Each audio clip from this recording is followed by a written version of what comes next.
All right, after much consternation, I finally have the right ends. So that's 3/16 line. That's quarter line. This one I had to end up getting steel.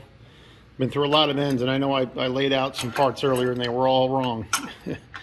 So I ended up getting a 12 by 1 millimeter quarter line fitting. That's got a bubble flare, and there's my standard half by 20 for a quarter. And then I've got the 10 by 1 millimeter bubble by the, I believe that's, I think it's 3/8. But it's what goes into your standard, into your old proportioning valve. So we're going to try and bend these in, and hopefully they all fit. All right, it's been a long afternoon, but I finally got there. I got lines in. They don't seem to be leaking. I had to go to a mechanic friend of mine who actually had a hydraulic press to get the right ends on these. I just couldn't get it done correctly with the hand tools. And of course, I went to replace a brake line because I found that was chafed, and of course the hard line broke because it was rusted. Didn't take a lot of rust, but just a little bit, and that's actually this line here. Fortunately, I was able to shorten it just a little bit. I was able to put a new end on it. Seems all right. Brakes are now bled. So now I'm going to start finally putting some other things together. Let's see what we got here. We got my remnant of my vacuum hose. This was a T that went up to the vacuum booster, which I don't need anymore. So I just capped it off, zip tied an end on it, and I'll put my vacuum supply there. This goes back on the new vacuum pump. We'll start hooking up our Hydroboost lines, and then look at, I'll have to put the horn back on here, the air intake, and then we'll start to bleed that system out. And then I think we're ready to finally road test this thing. Need to get a little more brake fluid. I'm a little on the low side from all the bleeding, but I got a good firm brake pedal. That's a good thing. So we're going to find out if this Hydroboost unit's good. I sure hope it is. All right, so this goes down. You can see the nub right here for my vacuum pump. I'll find somewhere to zip tie this out of the way. We'll put our line back on. Be one step closer. This, and then 2 power steering lines, 2 return, and put the air intake back on and start bleeding.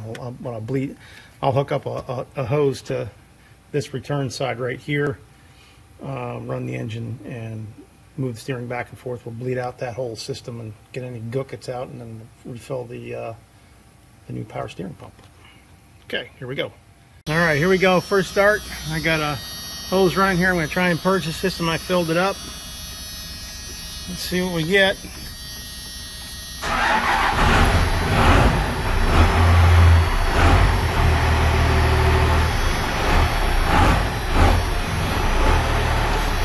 Power steering yet.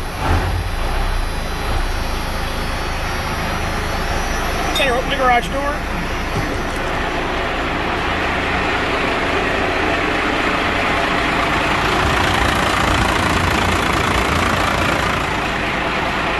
Better open the door. Forgot.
not right. Don't seem to have any power steering here.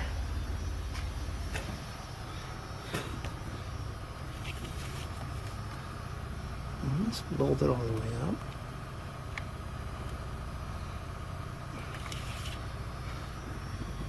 Don't seem to have any power steering.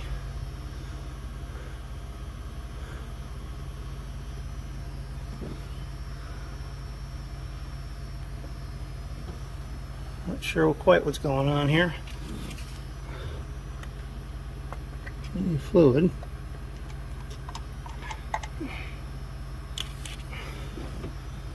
There's plenty of fluid in there. Well, live and learn here. Let's see if I can't figure out what the heck's going on.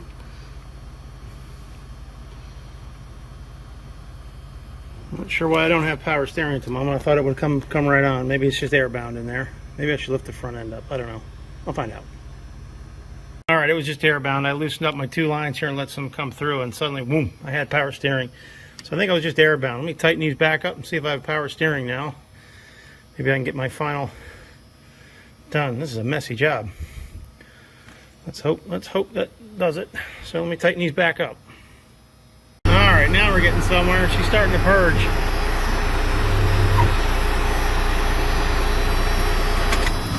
Better be careful here and don't run it out.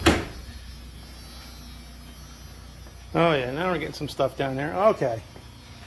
Better make sure I don't run that out. Alright, power steering feels good. I don't hear any whining. Seems good.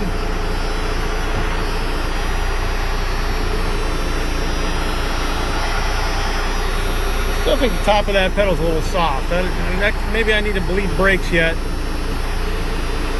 I don't hear anything bad.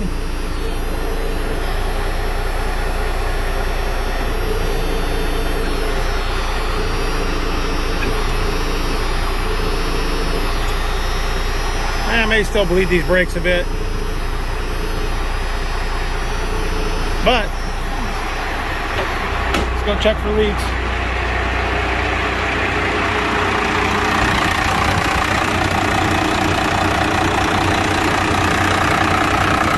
I don't see any.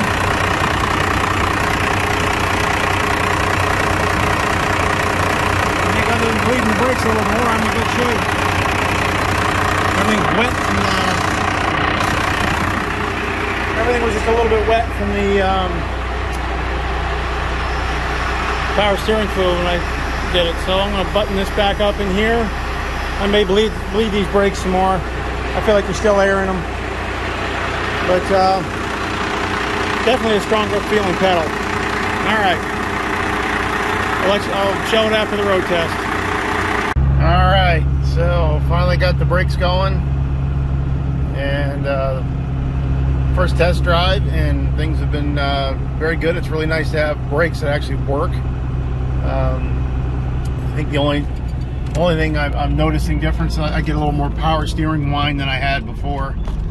But other than that, it's really nice to have good brakes. It's a major improvement over vacuum. I mean, this truck actually stops now, and I've got a nice firm pedal. I've been working well. I haven't found any leaks. No brake lights, no check lights or anything. Very happy, very happy with these brakes. This is what Dodge should have done in the first place. Why they ever put a vacuum system in these trucks to begin with is a great mystery. Those things were terrible. I had a 94, they were terrible. This was terrible, and long overdue. And I'm really glad I did the swap. It was a real challenge, but now that it's done, boy, I actually have good brakes. It's night and day. Anyone who tells you that there's not any difference between vacuum brakes and Hydroboost doesn't know what they're talking about. To be blunt, they really don't. They're talking from not having any experience. It's a total night and day difference. The brakes are far better right now than they've ever been.